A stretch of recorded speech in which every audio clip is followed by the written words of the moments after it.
Bismillahirrahmanirrahim. Assalamualaikum warahmatullahi wabarakatuh. Para pemirsa yang dirahmati Allah, pada perjumpaan kita kali ini kami akan menyajikan kajian dari Kiai Haji Mukhlasun Rasyid atau Guson dari Mojokerto.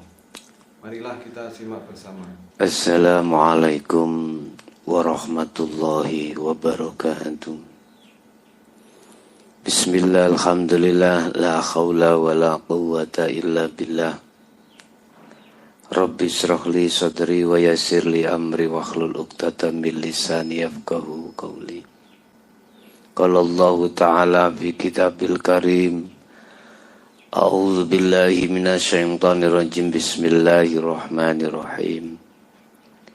May yuti'illahar rasul mayyuti'ir rasula faqad ata'a Allah wa man tawalla fama arsalnaka alaihim hafidhu wa qala aidan mayyuti'illah wa rasulah yudkhilhu jannatin tajri min tahtihal anhar wa may yatawalla yu'adzibhu azaban alima. Shadaqallahul azim. Amma ba'du.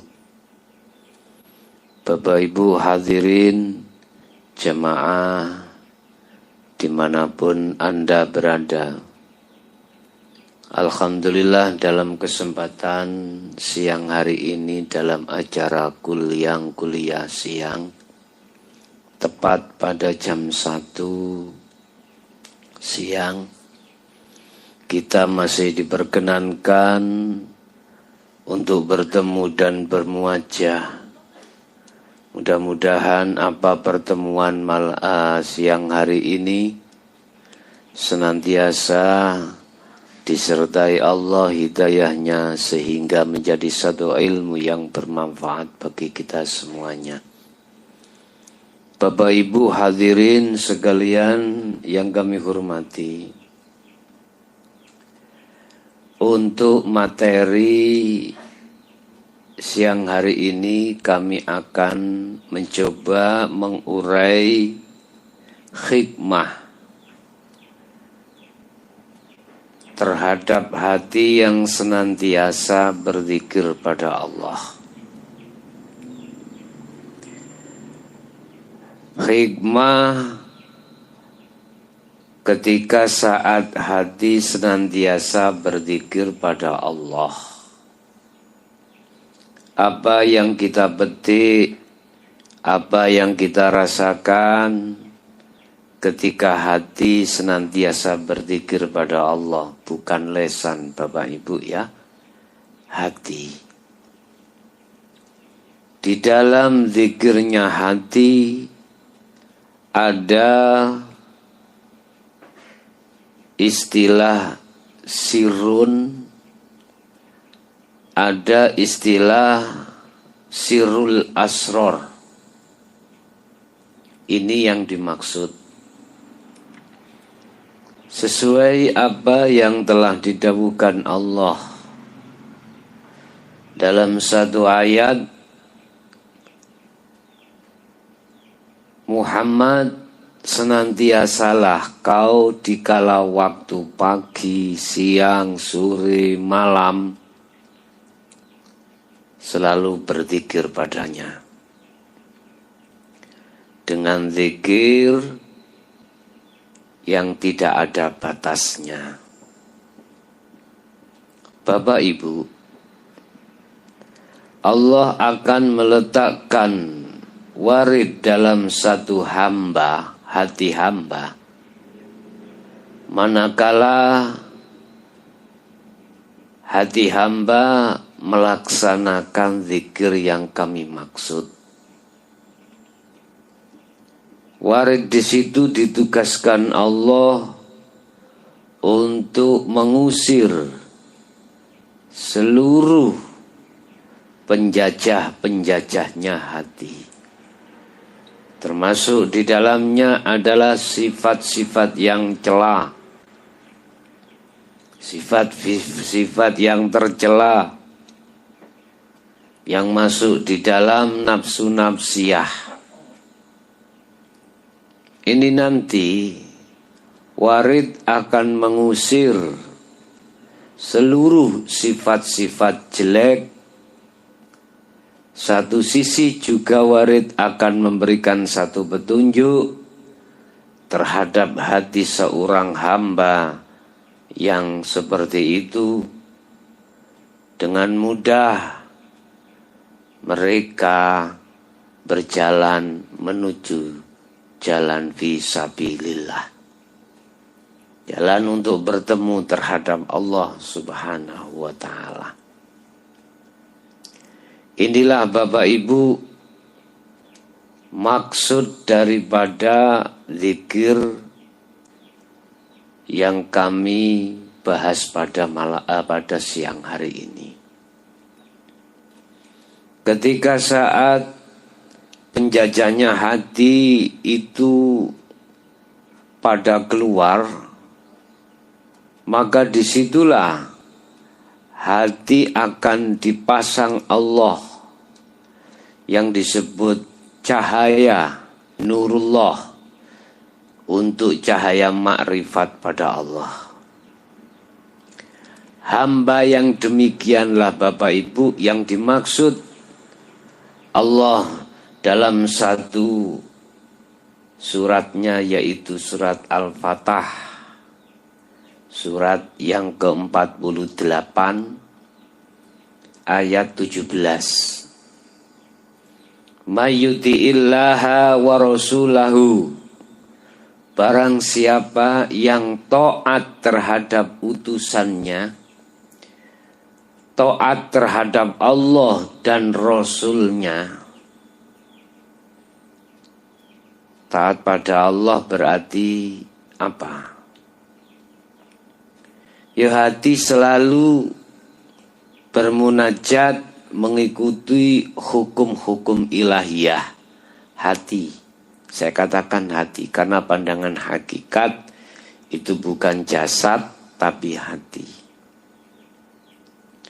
Wa rasulahu, dan taat terhadap utusannya. Utusan yang dimaksud di sini dari proses adalah itulah yang kami maksud guru akhirat. Dalam arti taat itu menjalankan apa fatwa-fatwa, pesan-pesan atau perkara yang dilarang dan perkara yang diperintahkan terhadap kita sebagai murid. Senantiasa kita menjalankan apa yang menjadikan lampu-lampu di situ. Ada lampu merah larangan begini-begini, kita tinggalkan. Ada lampu hijau begini-begini, kita jalankan. Lah, konteksnya apa ajaran Rasul? Itu satu paket dengan apa yang kami maksud taat pada Allah. Tidak ada Rasul memerintahkan supaya dirimu itu menjadi orang yang kaya raya, tidak ada. Pun juga tidak pernah seorang Rasul memerintahkan dirimu sebagai orang yang sakti mandraguna, juga tidak pernah. Seorang Rasul diperintahkan Allah untuk membawa risalah yang isinya risalah mengajak hati untuk senantiasa menuju dan bertemu Allah Subhanahu wa ta'ala. Dengan begitu, maka sesembahannya itu benar, tidak di atas jalur yang batil. Bapak Ibu, siapapun bila mana mengaku dirinya Rasul, tetapi memerintahkan yang bukan risalahnya, itu tidak benar. Barang siapa yang taat terhadap Allah Tuhan dan utusan Tuhan, ya, kalau bahasa orang Islam berarti Nabi Muhammad. Kalau bahasa orang Nasrani berarti Nabi Isa atau Yesus, disebut Yesus itu, ya. Dia statusnya sebagai utusan Tuhan yang membawa risalah, yang menjadikan hati penuh dengan penerangan keluar dari kegelapan. Ini statusnya, Pak, ya. Barang siapa mengikuti itu, yudkhilhu, maka Allah akan memasukkan terhadap hamba tersebut kemana? Jannatin tajri min tahtihal anhar, yaitu surga yang di bawahnya banyak air mengalir. Bapak Ibu, maksudnya apa sih ini? Siapapun Anda, manakala hatimu berlaku selalu berzikir pada Allah, hatimu, jiwamu, ruhmu akan menjadi damai, akan menjadi tenang, akan menjadi tentram. Ketentraman itulah yang dimaksud jannatin, ya, beberapa surga. Hatimu tidak mengenal khauf, tidak mengenal khawatir, tidak mengenal takut, tidak mengenal apapun yang sifatnya itu adalah susah, tidak akan. Sekalipun baik tempat makan, tempat itu makan itu, tempat atau zaman, masa, itu yang kurang berkenan miturut manusiawiyah, seperti halnya saat ini. Aku yakin panjenengan sedoyo semua Anda tidak mengenal, tidak berkenan adanya COVID-19 atau lebih dikenal sebagai virus corona.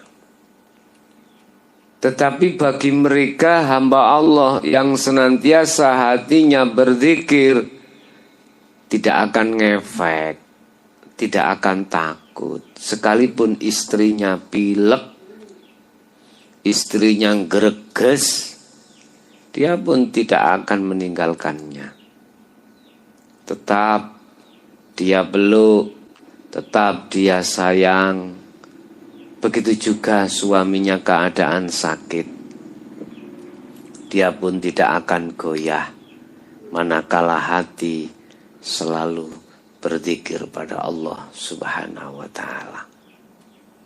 Karena yang saya maksud zikir di sini tidak diucapkan di lisan, tetapi yang kami maksud zikir di sini adalah merasakan adanya hidup Tuhan yang menguasai semua apa yang terjadi. Allah pun sudah menetapkan, Tuhan pun sudah menetapkan sebelum COVID-19 itu diturunkan di bumi, Tuhan pun sudah menetapkan siapa di antara kita yang akan dihinggapi. Sebab virus itu juga makhluk. Makhluk olehnya bekerja itu dengan sebab karena ada perintah yang memerintahkan. Itulah Tuhan yang Maha Esa. Tuhan pun tidak akan pernah keliru. Tuhan pun tidak akan pernah ngawur. Dan Tuhan pun akan memberikan hal itu terhadap siapapun yang dikehendaki. Satu pertanyaan, apakah itu hanya diberikan oleh ahli hijab saja, apakah ahli syuhud juga diberikan? Bapak Ibu, andai kata itu akan diberikan terhadap ahli syuhud, Allah pasti memiliki satu rencana yang lebih bagus, bukan sebagai azab tetapi sebagai rahmat. Satu contoh ini, satu contoh. Si ahli syuhud setiap saat dan waktu beliau hawa nafsu yang begitu berat, yang dilewatkan dari istri, suami, lepas daripada itu anak, bisa juga terhadap harta benda yang selalu serba kekurangan, bahkan 3 hari makan 1 kali. Dan tidak menjadikan keputusasaannya beliau bermunajat dan berzikir pada Allah. Lewat sifat kasih sayangnya Allah mengambilnya dengan cepat. Lewat virus ini pun juga begitu. Inilah yang kami maksud, kedatangan virus itu sebagai rahmat bagi hamba-hamba yang tidak ngefek hatinya terhadap hal itu semuanya. Tetapi manakala ini dia berikan terhadap ahli hijab, pasti Bapak Ibu kebalikan situasi daripada ahli syuhud. Pasti dia akan gonjang ganjing hatinya. Karena apa? Karena mereka yang paling mereka takuti adalah kematian. Sehingga mengapa mereka sangat takut itu semuanya? Karena itu tadi, karena mereka takut kematian. Mengapa mereka takut dengan satu kematian? Padahal kullu nafsin dha'iqatul maut. Setiap yang bernafas pasti mengalami satu kematian. Mengapa? Karena mereka hakikatnya tidak tahu jalannya kematian menuju Allah. Wa inna ilaihi raji'un. 1. Yang kedua, dia khawatir bojone si ayu rek, si enom, si kinclong, ya. Harta bendane masih banyak, terus piye ketok-ketokan ngono lho Pak ya. Mana istriku, mana anakku, mana hartaku, mobilku, pabrikku. Wis. Ya itu nanti yang akan menjadi bengok-bengoki ketika nazak itu di situ Bapak Ibu. Takut. Coba kalau dia tidak takut. Coba kalau dia tahu jalan menuju kematian, dia akan pernah takut. Ibarat kita bepergian satu tempat. Tempatnya kita tidak tahu, jalan menuju alamat pun tidak tahu. Dan kita tidak tahu alamatnya. Ditambah lagi mata kita buta dan tidak ada yang menuntun kita. Bagaimana kita dipaksa untuk ke sana? Takut apa badan? Jawaban takut apa badan? Ya jelas. Suasana gelap karena mata kita buta, jalan tidak tahu, alamat apa lagi? Subhanallah. Secara otomatis hatimu itu guncang Bapak Ibu. Aku melaku nang ngarep iki ana gak ngecaki ndase ula. Gak ngecaki garangan kira-kira. Gak ngecaki jurang kira-kira. Loh di situ lho, Pak. Coba kau berangkat tahu tempatnya, jalannya juga begitu, matamu tidak buta. Apalagi ada yang mengiringi, ya, mengiringi kiwa tengen bidadari. Lo sayang qulunal ladzina qalu Udkhuluha bisalamin aminin. Jelas Pak, kiwa tengenmu iku malaikat selalu mengiting bureni. Mengiting bureni.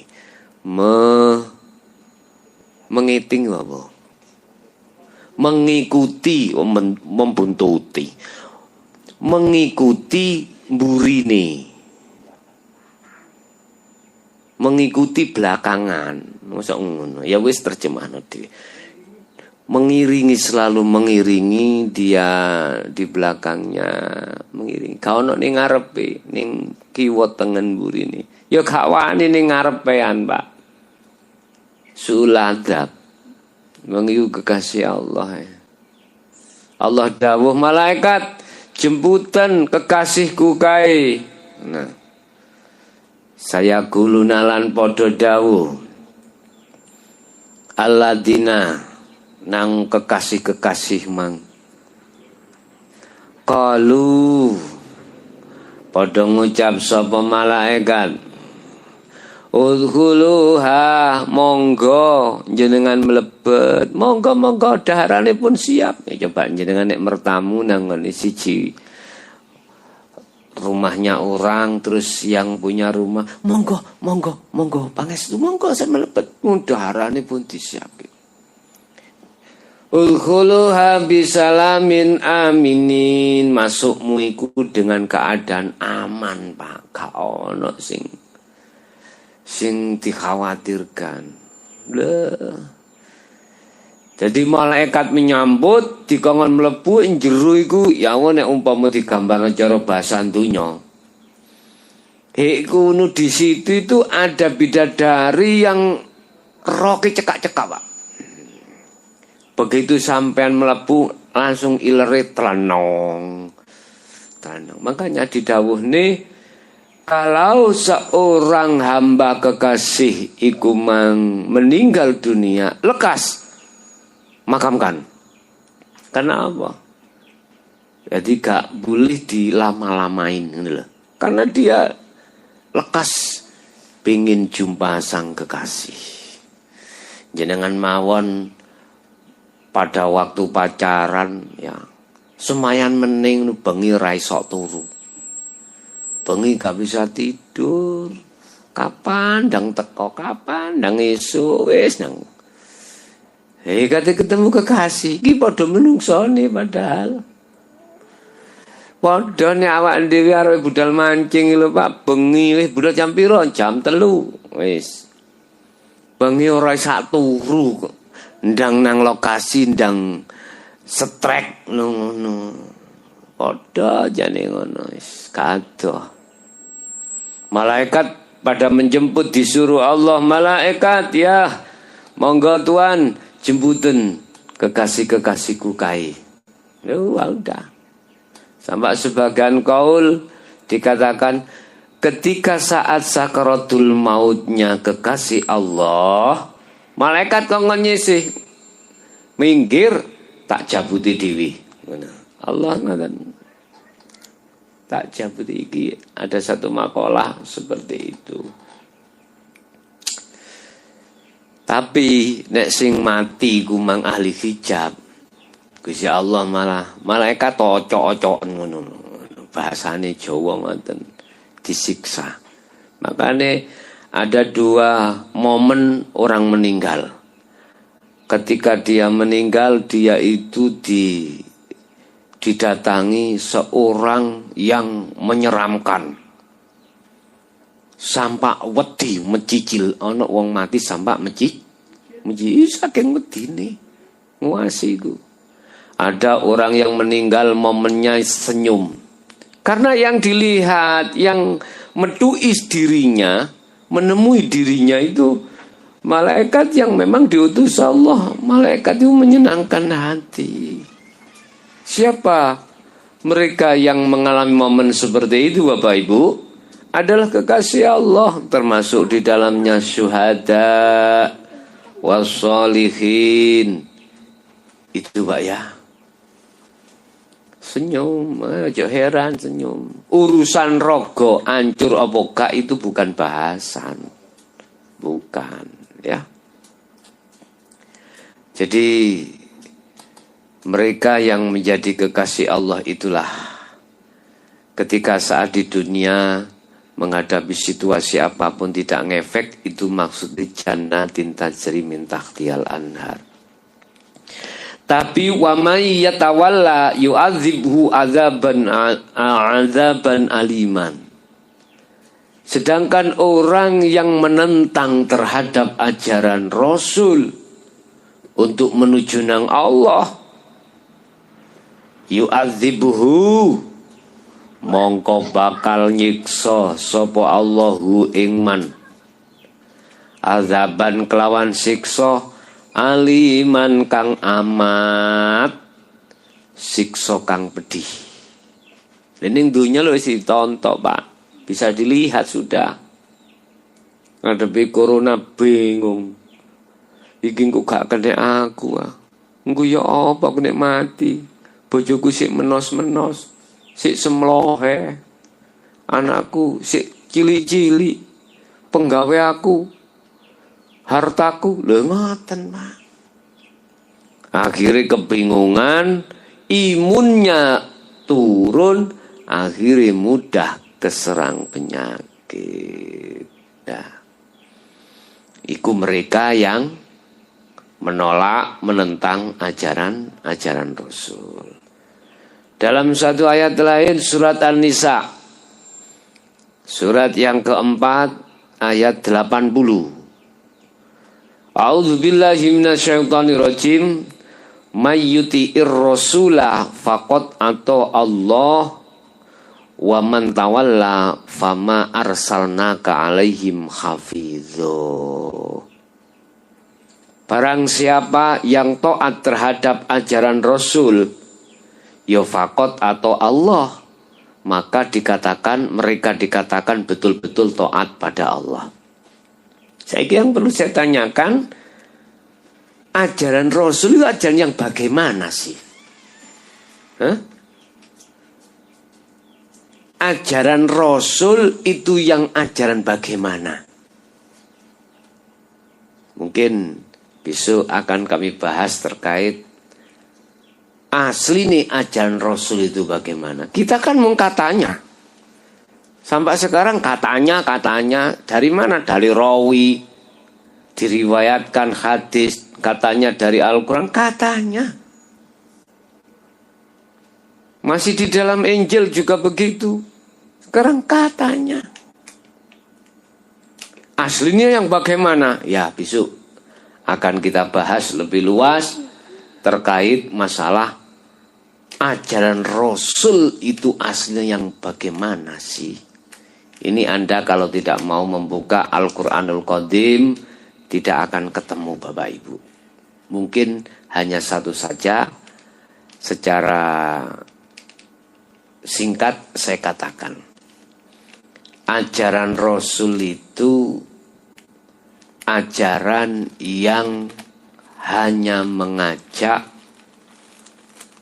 hatimu olehnya menyembah kepada Tuhan itu benar.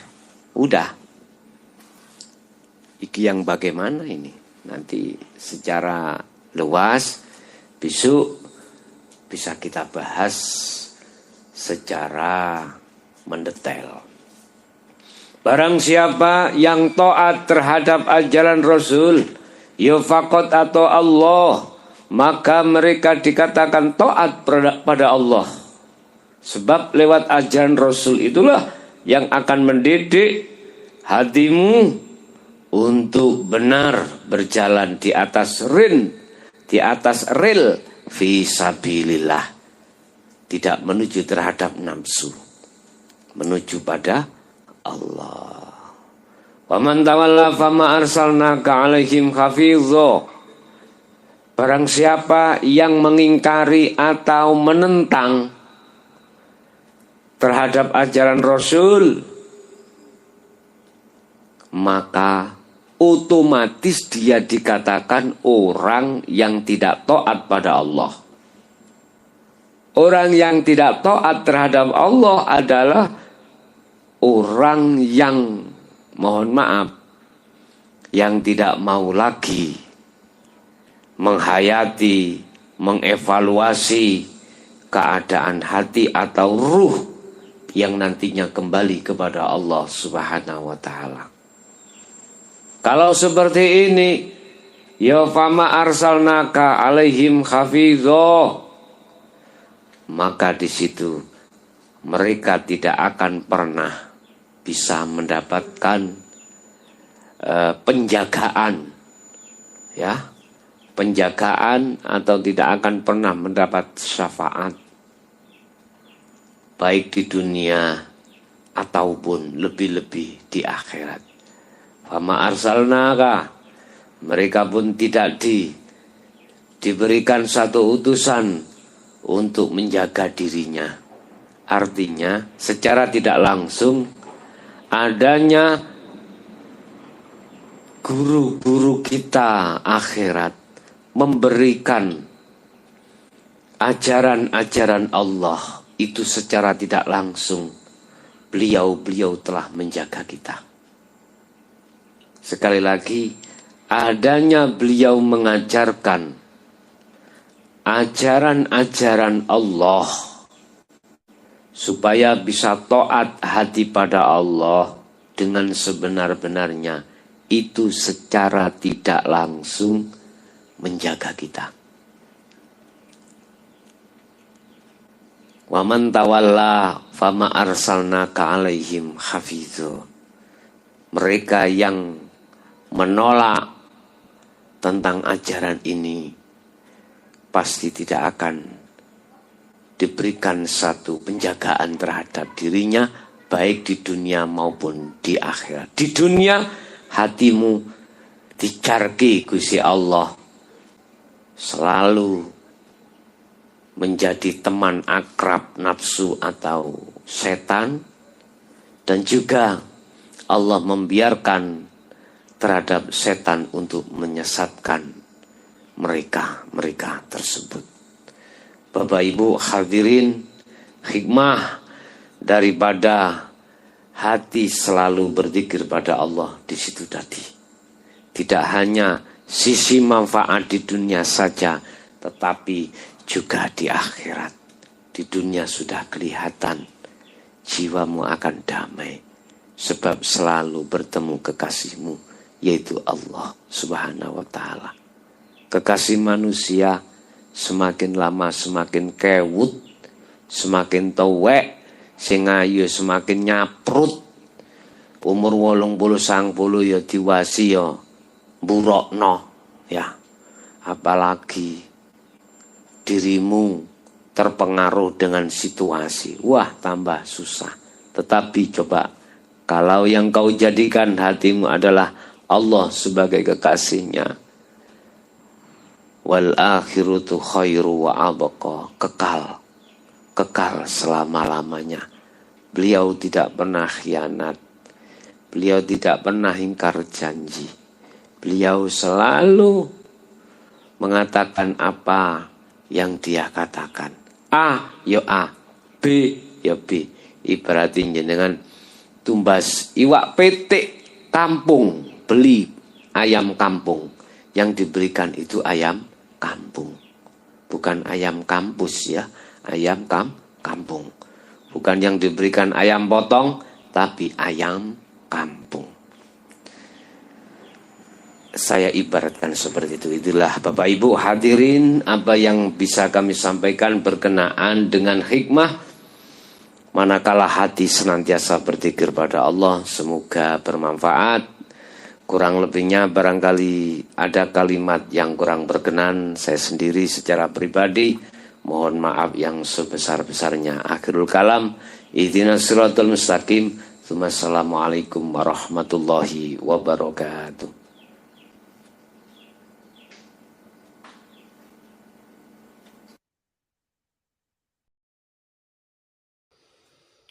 Alhamdulillah, telah kita simak bersama kajian dari Kiai Haji Mukhlason Rosyid atau Gusan dari Mojokerto, pengasuh Pondok Pesantren Miftahul Ulum Jaya Baru, yang tepatnya beralamat di Jalan Perjuangan, Dusun Gelonggongan, Desa Sumber Tebu, Kecamatan Bangsal, Kabupaten Mojokerto, Jawa Timur.